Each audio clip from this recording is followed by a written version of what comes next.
Good morning বন্ধুরা, আবার একটা নতুন ব্লগে তোমাদের সবাইকে ওয়েলকাম জানাচ্ছি। আর আজকের ব্লগটা তো দেখেই বুঝতে পারছো, চাপাতি বাগান দুই পাশে, তার মাঝখান দিয়ে আমরা ছুটছি। আমরা বলতে আমার মা, আমার ছোট বোন জামাই, তার একজন বন্ধু আর ছোট বোনের একটা ছোট্ট ছেলে, আমরা এই কয়জন মিলে আজকে ঘুরতে যাচ্ছি। আজকে আমরা যাচ্ছি লাভা কার্শিয়াং এই দিকটাতে, মানে দার্জিলিং যাওয়ার রাস্তা আর কি। যারা নর্থ বেঙ্গলের এদিকটাতে থাকো বা যারা এদিকে ঘুরতে আসছো, তারা তো জানোই এখানে ঘোরার জায়গা অনেক আছে কাছে পিঠে। তাই আজকে আমরা সবাই মিলেই কাছে পিঠে কয়েকটা জায়গা ঘোরার জন্য চলে আসলাম আর কি। তো যাই হোক, আমাদের গাড়িটা এসে আম্বিকে থামলো। তো এখানকার সাইট সিন খুবই সুন্দর। সবাই এখানে নেমে ফটো তুলছে। ফটো তোলার জন্য খুবই সুন্দর একটা জায়গা। আর ডুয়ার্সের প্রত্যেকটা কোনাই সুন্দর। এটা আর মুখে কি বলবো বলো, যারা এদিকটাতে আছো বা যারা এখানে এসেছো তারা তো অবশ্যই জানো যে ডুয়ার্সের সৌন্দর্যের কোনো তুলনাই হয় না। যাই হোক, এই আম্বিকের কাছে আরেকটা আছে মন্দির। এই মন্দিরটা কি, তোমার একটা বড় পাথরের উপর একটা হনুমানজির মন্দির আছে আর কি। তো যাই হোক, এটা আমার আগে দেখা হয়নি। তো মা বোন এদের তো এদিকে কয়েকবারই আসা হয়েছে, কিন্তু আমার আসা হয়নি। তাই ভাবলাম আমি তো অবশ্যই উপরের দিকে যাব। তো চলো উপরের দিকে যাই। ঘুরতে যখন আসছি আর দেখতে যখন আসছি, প্রত্যেকটা কোনাই দেখবো বলো। তো উপরে উঠতে গেলে তোমাকে এই নিচে জুতা রেখে উঠতে হবে, কেননা উপরে একটা ছোট্ট মন্দির আছে, যার জন্য জুতাটাকে তোমাকে নিচেই রেখে যেতে হবে। তো বোন তো এই জুতা খোলার জন্যই আরও উপরের দিকে যেতে চাইলো না। তো যাই হোক, ও গেলে ওর বাচ্চাকেও নিয়ে যেতে হবে, তো ওর জন্য আর উপরের দিকে আসলো না। আমি মোমের পাপা সবাই উপরের দিকে আসলাম। এই যে মন্দিরটা ছোট, আর চারপাশের সিনারি দেখো কত সুন্দর। সামনে একটা নদী আছে,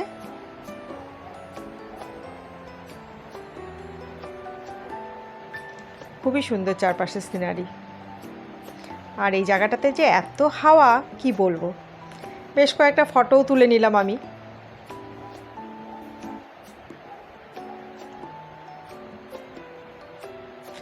তো যাই হোক, এখানে কিছুটা সময় কাটালাম, তারপরে আবার নিচের দিকে চলে আসলাম, কারণ অনেকটা দূরই যেতে হবে আমাদেরকে। তো নিচে মারা সবাই ওয়েট করছিল দেখো। তো চলো এবার যাওয়া যাক। ওরও দেখো, এই কুর্তিটাও দেখো সমানে হেঁটে যাচ্ছে, ও একবারও বিরক্তি কিন্তু করছে না। এবার তোমাদের একটা মজার জিনিস দেখাই। এই যেগুলো দেখতে পাচ্ছ ফলগুলো, এটা কিন্তু ফল জানো, একদম ফুচকার মতো। আমাদের গাড়ির ড্রাইভার আমাদের বললো তোমাদেরকে একটা দারুণ জায়গায় নিয়ে যাচ্ছি, চলো একটা দারুণ জিনিস দেখাবো। ফুচকা দেখেছো, ফুচকা গাছ। তা আমরা তো প্রথমে শুনে খুবই অবাক হলাম। সত্যিই ফুচকা গাছ, একদম ফুচকার মতনই দেখতে, আর বেশ শক্ত, মানে হাত দিয়ে চাপ দিলেই হয়তো এটা ফুচকার যেরকম ভেঙে যায় না, ওরকমই ভেঙে যাবে। তো খুবই মজার জিনিসটা, মনে হচ্ছে এটা পাকলে পরে হয়তো একেবারে দেখতে হুবহু ফুচকার মতনই হবে। বেশ কয়েকটা গাছ আছে এখানে দেখো, লাইন দিয়ে। প্রত্যেকের গাড়ি থামিয়ে এখান থেকে এই ফুচকা গাছে ফুচকা দেখে তবেই যাচ্ছে। তো যাই হোক, আমি বেশ কয়েকটা ফটো তুলে নিলাম, কেননা এগুলো পরে সবাইকে দেখাবো যে ফুচকারও গাছ আছে। তো চলো এবার আমরা আবার যেতে শুরু করলাম।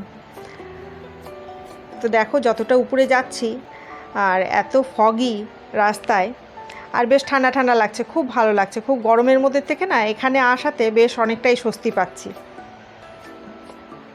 তো যাই হোক, এবার আমরা যাচ্ছি লাভাতে। তো লাভাতে পৌঁছে গেছি। লাভার যাওয়ার একটু আগেই আমরা একটা শেডের মধ্যে দাঁড়ালাম আর কি। আর এখানে দাঁড়িয়েছিলাম দুই একটা ফটো তুলবো বলে, তা নামার সঙ্গে দেখি বৃষ্টিও নেমে গেল। তা আমরা ওই বৃষ্টির সময়টুকু ওখানেই কাটালাম, বেশ ভালো লাগলো। আর প্রত্যেকটা জায়গায় দেখো বেশ অনেক ফুল হয়ে আছে দুই পাশে। প্রত্যেকের বাড়িতে না বেশ ফুল টুল আছে দেখলাম। তো যাই হোক, কতটা সুন্দর সামনে দিয়ে দেখো।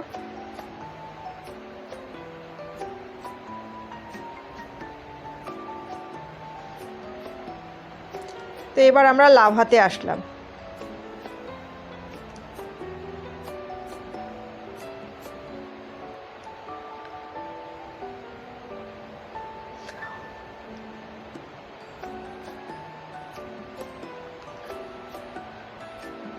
তো এখানে এসে সবারই মোটামুটি একটু খিদা লেগেছিল। তা আমরা টিফিন সঙ্গে করে নিয়ে আসছিলাম, ব্রেড নিয়ে আসছিলাম, মিষ্টি ছিল আর সঙ্গে ছিল ডিম। তো সেগুলোই রাস্তায় বসে সাইডে বসে খাওয়া হলো। এরকমভাবে বেশ একটা ছোটো মোটো পিকনিকের মতো হয়ে গেল, সেটাও বেশ মজাদার। আর এই যে এই জায়গাগুলো দেখছো, এখানটা না অনেক আগে মানে পুরানো ফিল্ম অনেক হয়েছে, নতুনও হয়তো বা হয়েছে, আমার জানা নেই। কেননা ইদানিং আমি খুব বাংলা সিনেমায় বলো বা হিন্দি সিনেমায় বলো খুবই কম দেখি, তবে আগের অনেক সিনেমা এখানটায় হয়েছে। আগে তো তোমার নর্থ বেঙ্গলে কিন্তু বাংলা সিনেমা বলেই এই নর্থ বেঙ্গলের দিকেই শোনা যেত যে এখানে শুটিং হচ্ছে বা ওখানে শুটিং হচ্ছে। নর্থ বেঙ্গলে বিভিন্ন জায়গাতেই আগে খুব শুটিং হতো। তো যাই হোক, এবার আমরা আসলাম লাভারি একটা মন্দিরের সামনে। হনুমানজির মন্দির ঠিক বলবো না, এখানে একটা হনুমানজির বিশাল বড় মূর্তি আছে। তো চলো উপরের দিকে যাই। আর বেশ ঠান্ডা ঠান্ডা উপর দিকটা।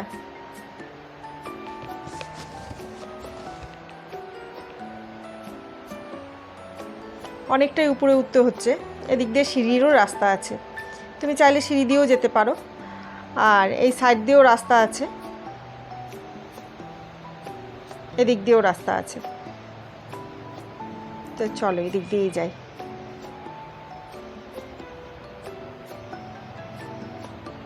হাঁটতে না বেশ ভালোই লাগছিল, ঠান্ডা ঠান্ডা ছিল তো খুব ভালো লাগছিল হাঁটতে। আর দুপাশে দেখো পাইন গাছ ভর্তি, এত সুন্দর, মানে কি বলবো।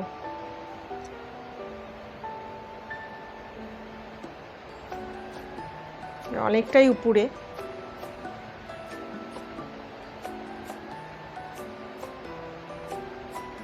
চলো চলো, ওই দেখো হনুমানজির মূর্তিটা দেখেছো, আর সাইডে একটা ছোট করে মন্দিরও আছে।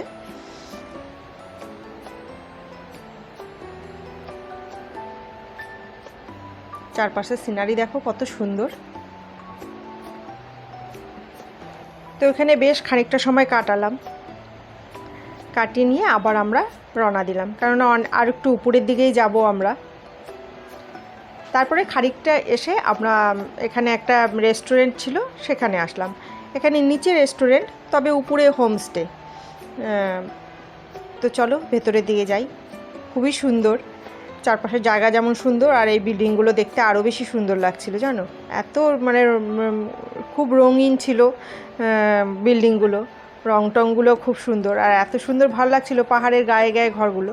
তো যাই হোক, এখানে আমরা খাবার অর্ডার দিলাম আর কি। এখানে খাবারে আমরা ভেজ থালি অর্ডার করেছিলাম, আর সঙ্গে আমরা আলাদা করে ডিমের অমলেট নিয়েছিলাম। তো যাই হোক, সঙ্গে আচার, পেঁয়াজ লঙ্কা যদি তোমার লাগে সেটাও দিয়েছিল সঙ্গে। তবে খাওয়া দাওয়া খুবই সুন্দর ছিল। সঙ্গে ছিল ডাল, একটা তরকারি ছিল, একটা ভাজি ছিল, পাঁপড় ছিল, আর আমরা আলাদা করে ডিমের অমলেটটা নিয়েছিলাম আর কি, আর আচারও ছিল সঙ্গে। আর এত পরিষ্কার ছিল কি বলবো। এখানে হোমস্টেও আছে, আর তোমার হোমস্টে তুমি যদি থাকতে চাও সেক্ষেত্রে তোমার পার ডে 1000 টাকা করে, তোমার তিন টাইম তোমাকে খাওয়া দেবে, ব্রেকফাস্ট আর ডিনার লাঞ্চ দুটোই দেবে। তো তোমার চার্জ থাকবে 1000 টাকা। আর অপোজিটে ওই যে আরেকটা দেখতে পাচ্ছ, ওইটাও হোমস্টে আর নিচে রেস্টুরেন্ট, এরকম বেশ কয়েকটাই আছে এই লাইনে। জায়গাটাও দেখো তেমন সুন্দর।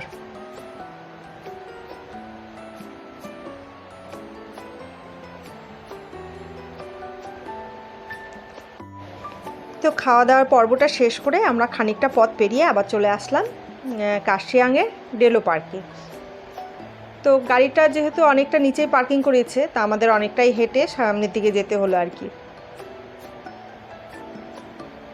তো যেহেতু একটু ঠান্ডা ঠান্ডা আছে, হাঁটতে বেশ ভালোই লাগছিল, খুব একটা যে খারাপ লাগছিল না কিন্তু। যাই হোক, পার্কের সামনে চলে আসছি। সামনেই আছে টিকিট কাউন্টার, এখান থেকে টিকিট করে তারপরে তোমাকে যেতে হবে।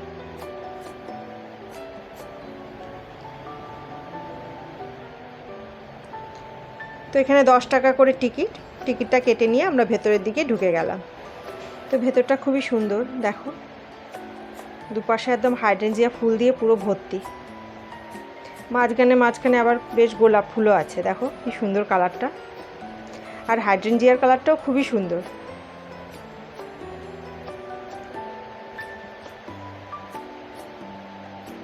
লাইন দিয়ে গাছ, আর তার মধ্যে ফুল ভর্তি, আর চারপাশটা দেখো এত সুন্দর।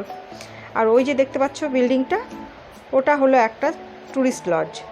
ওখানটায় থাকতে হলে তোমাকে অনলাইনে আগের থেকেই বুক করতে হবে।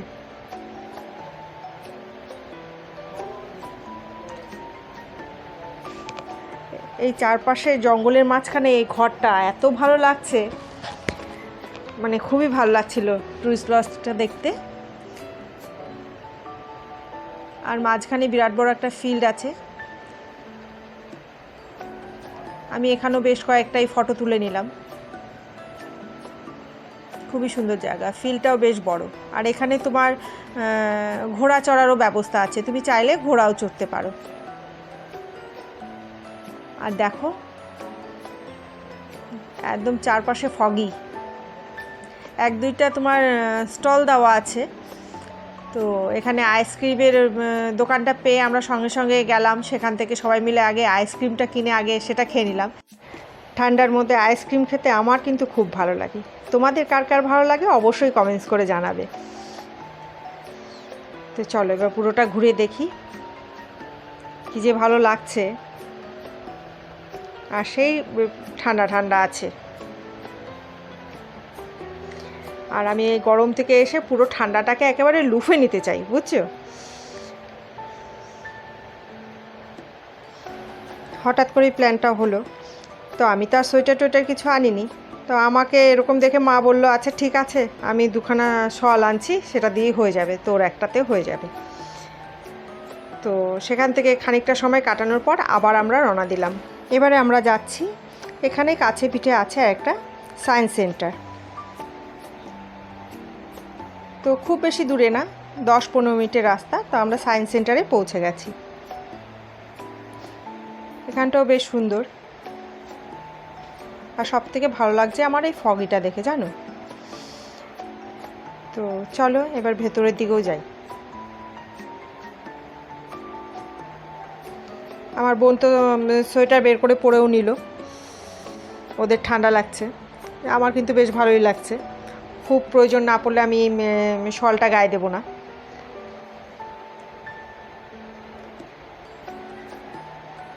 চারপাশটা এত সুন্দর না, কি বলবো। চলো ভেতরের দিকে যাই। এখানে লাইন দিয়ে সব সায়েন্টিস্টদের স্ট্যাচু করে রাখা। তো এখানে এই ইয়েটার নাম হচ্ছে কালিম্পং সায়েন্স সেন্টার। তো ভেতরের দিকে আসলাম। ভেতরে বেশ অনেক কিছুই আছে। আর মম তো প্রত্যেকটাই বেশ একটু চালিয়ে চালিয়ে দেখলো।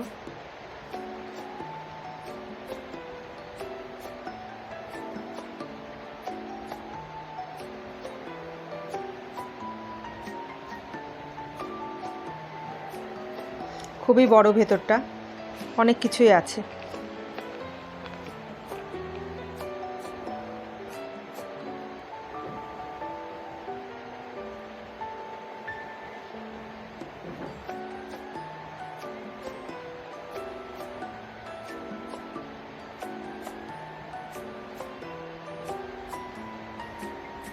বাচ্চাদের জন্য বেশ ভালো একটা জায়গা।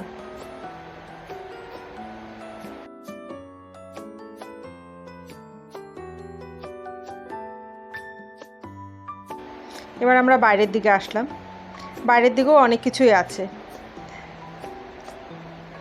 তো এই মূর্তিটাকে নিয়ে সবাই ঘিরে বেশ দাঁড়িয়ে আছে। তো আমরাও এদিকটাতেই আসলাম। এবার মোমো উঠে গেল ওই মূর্তিটা দিয়ে কি হচ্ছে এটা দেখার জন্য। অ্যাকচুয়ালি মূর্তিটাতে কি হচ্ছে, এই মূর্তিটার মুখের সামনে কথা বললে এটা ঠিক সোজাসুজি আরেকটা, ওই দূরে আরেকটা মূর্তি আছে একদম সোজাসুজি। ফগের জন্য ভালো দেখা যাচ্ছে না, ওই সোজাসুজি আরেকটা মূর্তি আছে। এই মূর্তিটার মুখের সামনে কথা বললে ওই মূর্তিটার সামনে গিয়ে আর কি শোনা যায়, কান পেতে রাখলে শোনা যায়। তো মোম ওইটাই চেষ্টা করছে এখান থেকে কিছু বলার। আর পাপাকে ওই পাশে দাঁড় করিয়ে দিয়েছিল যাতে পাপা শুনতে পায়। তো যাই হোক, এই হলো আরেকটা মূর্তি, কাছে দেখতে পেলে যে এটা আরেকটা মূর্তি। তো এবার আমরা একটু উপরের দিকে যাচ্ছি।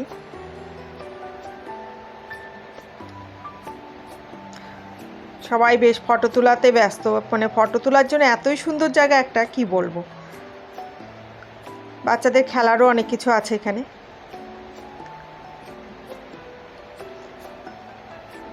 আর মোম একবার আমাকে আর একবার ওর পাপাকে সঙ্গে করে নিয়ে দৌড়াদৌড়ি শুরু করছে, কেননা ওর সঙ্গ দিতে হবে। খানিকটা সময় আমি দিলাম, এবার পাপাকে ধরেছে ও পাপা ওর সঙ্গে এবার একটু খেলতে হবে। যাই হোক, আমি ভাবলাম এই চান্সে আমিও একটু দোলনা চড়ে নিই। দোলনা চড়তে আমার খুবই ভালো লাগে। আর কার কার ভালো লাগে বলো তো তোমরা? বেশ ভালো লাগে আমার দোলনা চড়তে। আর এই ঠান্ডার মধ্যে দোলনাটা চড়তে যে কি ভালো লাগছিল। অনেকটা বড় এরিয়াটা।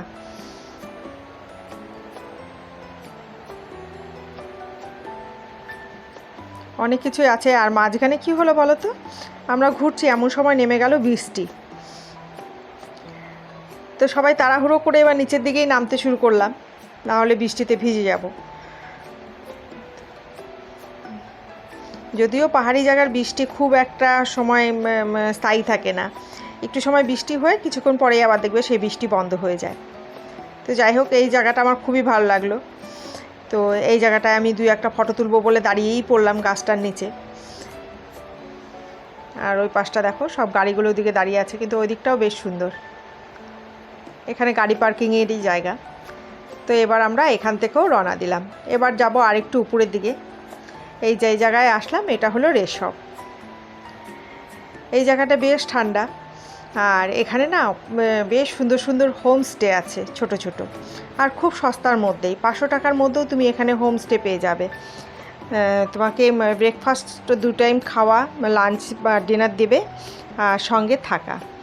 এখানে খুব ভালো হয় যদি তুমি এসে নাইট হোল্ড করতে পারো আর কি। নাইট হোল্ড করার জন্য খুব সুন্দর একটা জায়গা।